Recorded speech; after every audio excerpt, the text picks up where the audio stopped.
Welcome to Buckeyes Tomorrow Morning for Thursday, December 7th. I'm your host, Tom Orr. The Cotton Bowl game against Missouri in 22 days, the game against Michigan in 359 days, possibly before the Cotton Bowl game against Missouri, maybe after the Cotton Bowl game against Missouri, definitely before the game against Michigan next year. Ohio State's got to get its quarterback situation for 2024 figured out. We're going to be talking about the departed Kyle McCord, the two remaining quarterbacks on the roster, Devin, Brown and Kienholz, and the potential who could come through the transfer portal conversation as well, and try and get some sort of high-level views on this. We're not going to be breaking down individual transfer portal candidates necessarily, but want to take a look at the quarterback position on the whole, what might fit best with Ryan Day's offense. And we're going to be doing that with our buddy Ross Fulton of BuckeyeHuddle.com. And as always, when Ross is on the show, we are sponsored by Jeff Ruby's Steakhouse in downtown Columbus. You can go to jeffruby.com/Columbus to learn more, check out the menu, and make a reservation today. So, Ross, let's first start by talking about the guy who's not going to be Ohio State's quarterback in 2024, and that is Kyle McCord. Hit the transfer portal earlier in the week. Was that a surprise? How big of a difference does that make in terms of what the ceiling for the 2024 Ohio State football team could be in your eyes?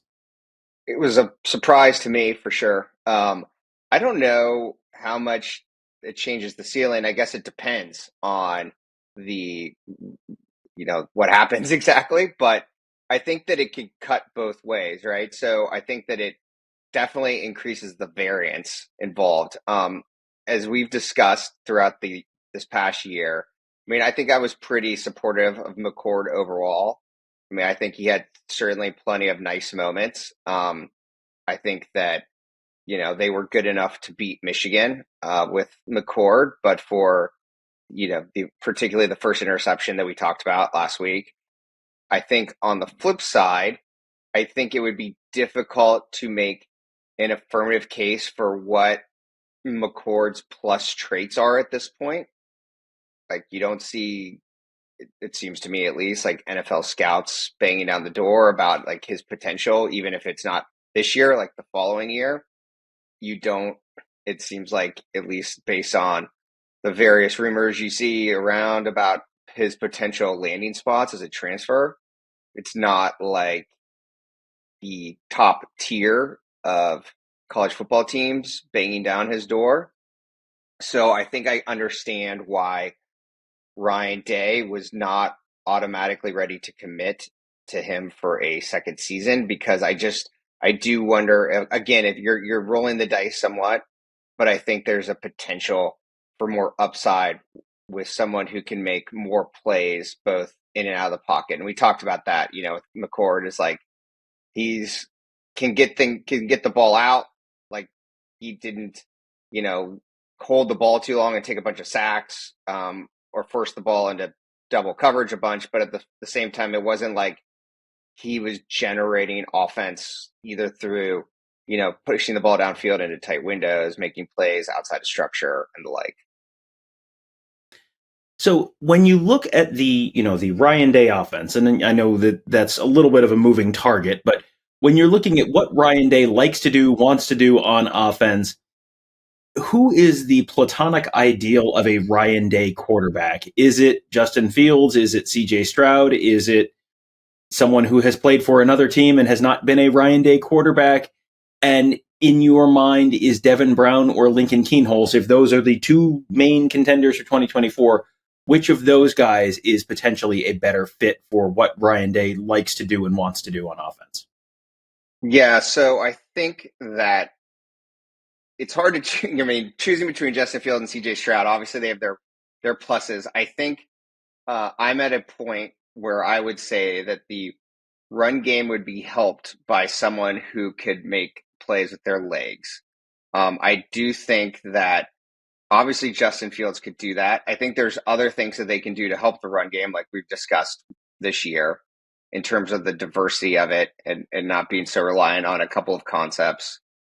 But I do think even if just the threat is there and it's not used a ton, that would certainly help.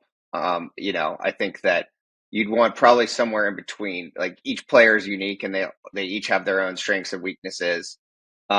and certainly again, like being able to, I think there's for sure a minimum level of competence as a passer that Ryan Day needs and requires, right? So we're not talking about going back to a Braxton Miller style offense. But I think that once you get past that point, I think someone both who can make some plays running, make some plays scrambling, make some plays outside of structure, which Stroud could do, as well as obviously throwing the football downfield and showing it on a weekly basis in the NFL. I think that is where Day would like to go. I think it's noticeable when you talk about Brown versus Kienholz, and I can't even necessarily say. I mean, I think I've seen enough of Brown to have more of an opinion than I have of Kienholz.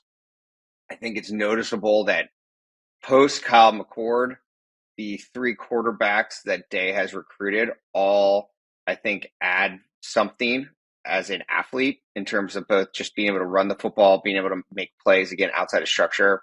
But again, I think, part of the reason Devin Brown did not play this year, and obviously Ryan Day remained intrigued with his ability as a runner, from the get-go, as soon as they put him in a game, they wanted to use Q read and Q run plays. And so I would always push back on those people that say, like, Ryan Day doesn't never want to run the quarterback. That's proven. Like, he wanted to do it with Devin Brown this year. Like, he did it with Justin Fields, at least until it got to a point where Justin Fields got banged up, and I probably didn't want to, heading into the NFL, be running, they used to run a lot of bash plays with Justin Fields.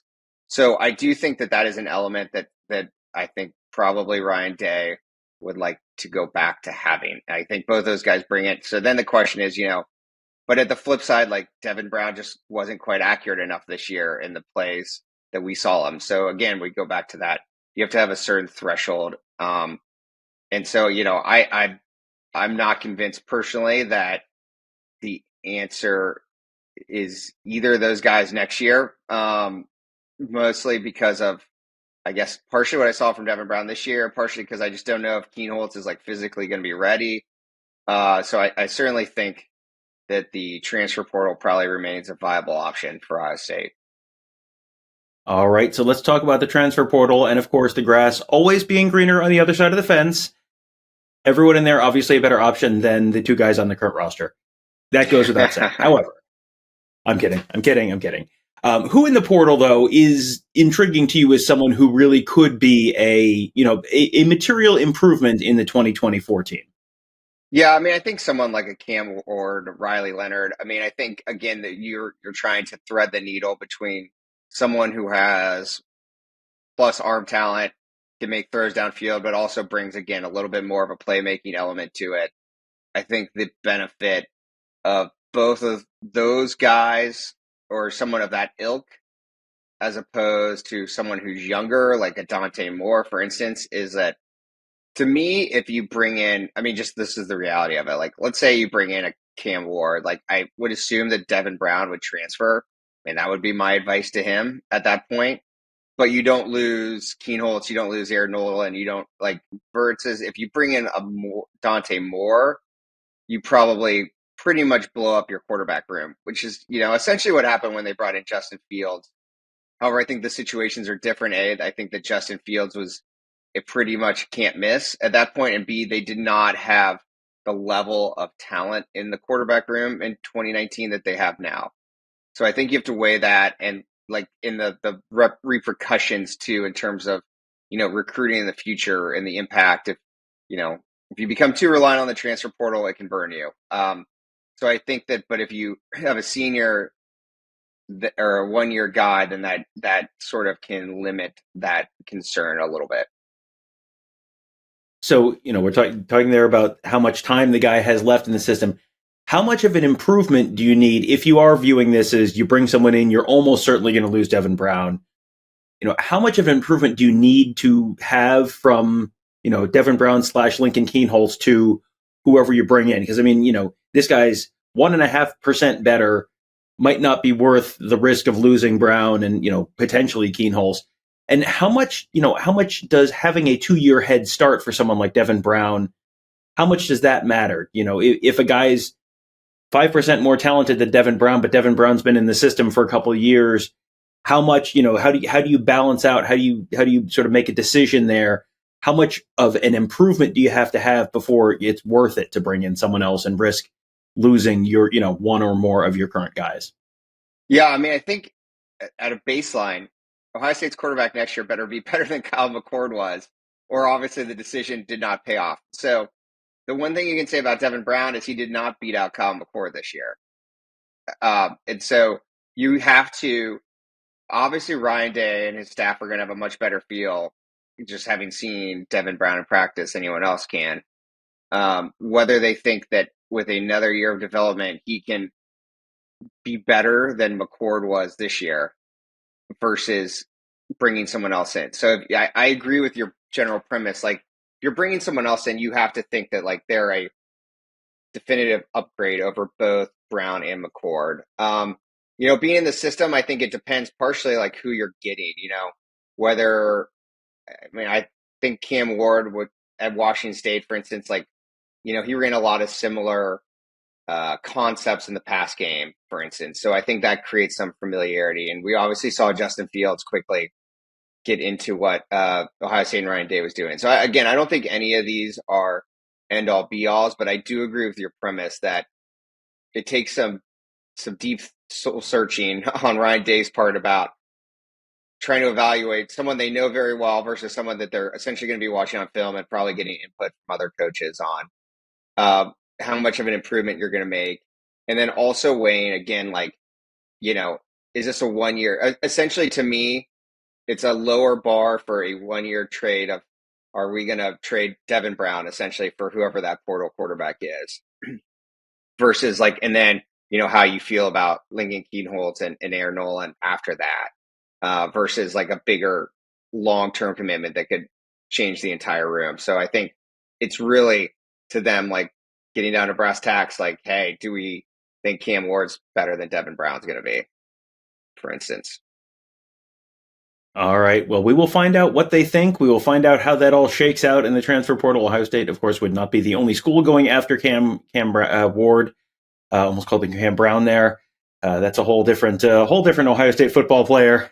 So Cam Ward, Devin Brown, Lincoln Kienholz. We'll see how the Cotton Bowl shakes out. We'll see what happens after that. But going to be certainly an interesting bunch of storylines to follow in the coming weeks at BuckeyeHuddle.com as we watch the Buckeyes go into the transfer portal, try and wrap some things up in the recruiting realm before early signing day on the 20th.